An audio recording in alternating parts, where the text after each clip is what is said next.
2, motherfucking 3. You niggas can't fuck with the M.O.B. 1, 2, motherfucking 3. You niggas can't fuck with the M.O.B. This is get so rock music, bitch. 4-5 rock music, child music, cocaine rock moving, OG hop abusing niggas like the hustler. I was whipping kick for hours, Taliban dropping towers, hammerman, shot busting young niggas, jump clocking, dropping bombs like Testavert in a cold white vest. What's good with YouTube? Y'all already know Big Flocka with a comics perspective, and I'm smashing, dashing, sliding on through with a whole lot of energy, man. Please hit the like, subscribe, comment, and do all those to help support this channel, and hit that bell notification for future fire content. Now, we're going to talk about a situation that happened out there in 2017, July, where an individual, Daniel Del Toro, right, was gunned down on the streets while he was pushing his 3-month-old baby. Now, this individual was pretty much targeted by someone from his hood, Valle Grande, Dakota, right? And the individuals that were arrested, it's kind of an interesting case, was the individual Pablo Mendoza from Dakota, from the hood, his actual hood, as well as another individual, Brandon Follins, which was from the Ice City gang, right?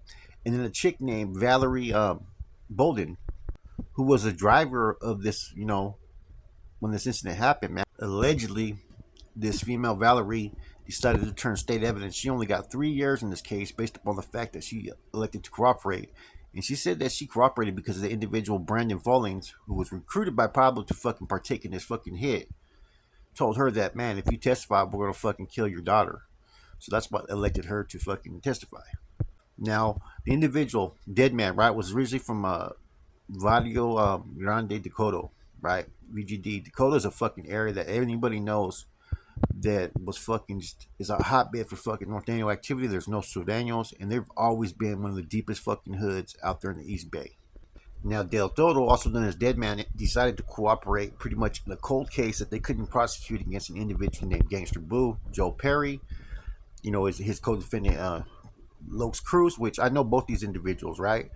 And this individual Sneaks, right? Now, Gangster Boo, man, and his crew, man, they were fucking out there fucking doing their damn thing as youngsters, man.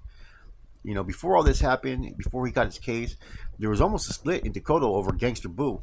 There's a younger generation. He was going at it with an individual named Spooks, all over fucking a female. Gangster Boo was a youngster. This dude Spooks was supposed to be an older homeboy, pretty much took advantage and got at fucking Gangster Boo's old lady out there in the streets. I think while he was in the boys' ranch or something like that. And fucking Boo had that boy Spooks fucking spooked out to the streets. And so Gangster Boo had a reputation that he didn't play. I mean, he was out there one morning with a fucking chopper walking down the street in Dakota yelling for Spooks. He had that boy Spooks really fucking spooked out there, man. Which is what's interesting about this case, man, is both these individuals at one time, they were going to turn Christian. Gangster Boo and Lokes in the county jail. I was actually in the hole with them. But they ended up going back out there, and eventually classification put them back out there. I remember having little discussions with both these individuals. And I guess this dude, like I said, Daniel Del Toro, cooperated. He pretty much gave them the evidence that they needed to fucking prosecute Gangster Boo. Now, Gangster Boo had other fucking charges against him for other fucking cases as well, right? Now, like I said, this is a whole fucking, like, a big plot to get one individual, man, based upon fucking, he was from the hood and he took it personal, man, that they told on Boo. They ended up fucking knocking him down, even while he was with his 3-month-old infant in a stroller, man. That was a big no-no that I've always understood, that you never try to knock someone down when they're with their kids or with their fucking civilians if you don't have to, man. But especially kids, you don't do it, man. So I don't know what type of gang culture that these people came from, man, or what they got going on, but I don't know if that's even a clearable offense based upon that, man. So I don't know where his career went afterwards after that. And the fact, but he had recruited someone from another gang, man, and I'm gonna assume the ICD gang is probably an African American black gang. I'm saying, in Oakland. Apparently, the individual Brandon was the one that was kind of fucking telling Mendoza, man, you can't let a snitch get away. So they ended up rolling back over there, and that chick Valerie was seeing that dude Brandon. So when they rolled up, I guess Pablo had some fucking socks on his hands, jumped out the fucking car, and immediately fucking dead man or Del Toro put his hands up, said, my son, my son. Pablo goes to fucking pull the trigger, the fucking gun jams. Upon the gun jamming, right? This dude Daniel Del Toro, dead man, and Pablo started to fucking go at it. And he starts to scream for the dude Brandon that's in the car to come out and kill him. So Brandon comes out and shoots a bunch of times. He actually fucking grazed and shot fucking Pablo in the process, you know what I mean? And Daniel Del Toro was hit 6 fucking times. Pretty much was dead on the scene when fucking police arrived. Now Chick was arrested that night. The individual Brandon was arrested like a couple weeks later, and then the individual Pablo was arrested a couple weeks even after that when he went to go see his probation officer. So within a month, they had all 3 suspects that were fucking related to this crime in custody.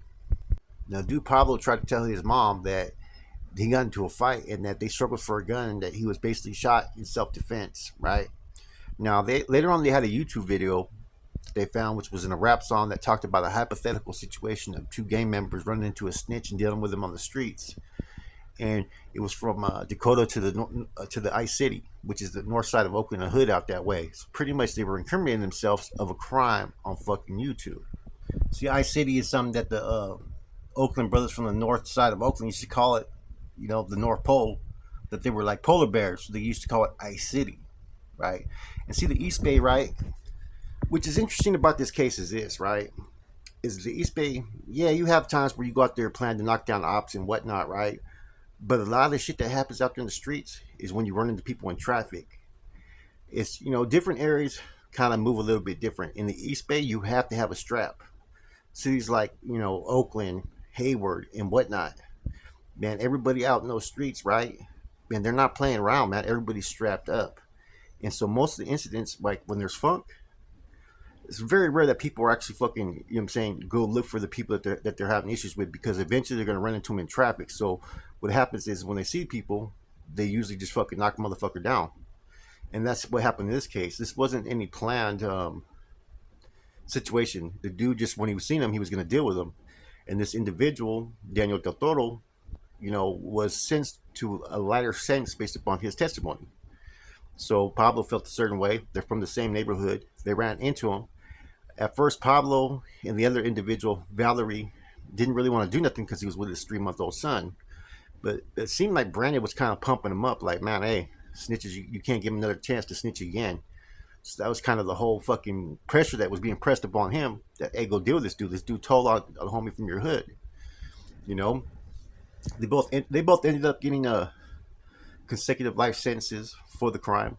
The female ended up getting 3 years, and she ended up being the cooperating witness. Now, she claims that it was because she was threatened in court before trial. But it seems like from what the transcripts say that she started to cooperate a little bit earlier than that. So this incident wasn't an incident to where they were actually fucking hunting an individual down. They were looking for him. It was because they ran into him in traffic when they were out there handling business. I think they were actually going to go pick up some weed or something like that. They see them going down the street, man. But you know, the whole thing I seen about this that's unfortunate, man, is that this happened in front of a 3-month-old baby.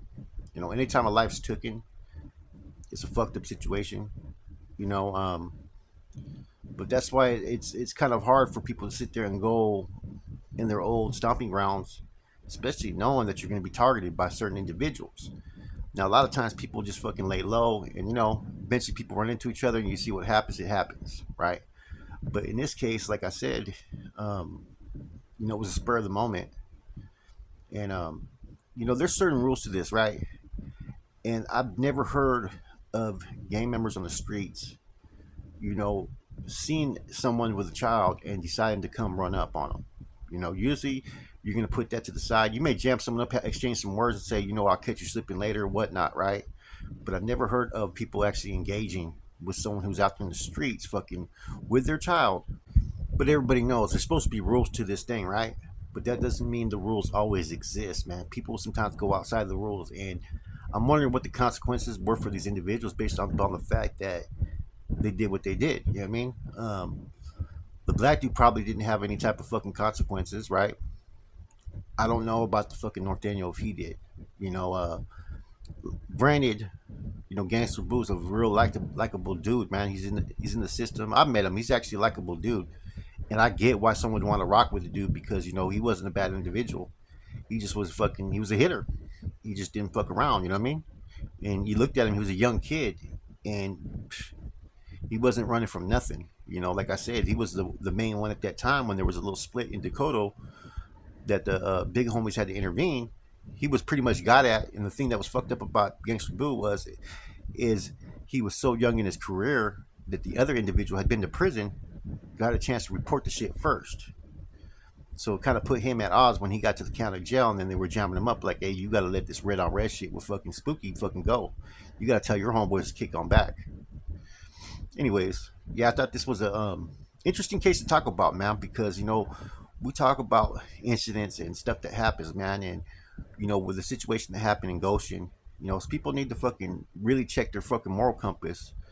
I get it, the streets are the streets, and there's supposed to be certain codes, but don't always think because there's certain codes that everybody's gonna fucking follow them codes.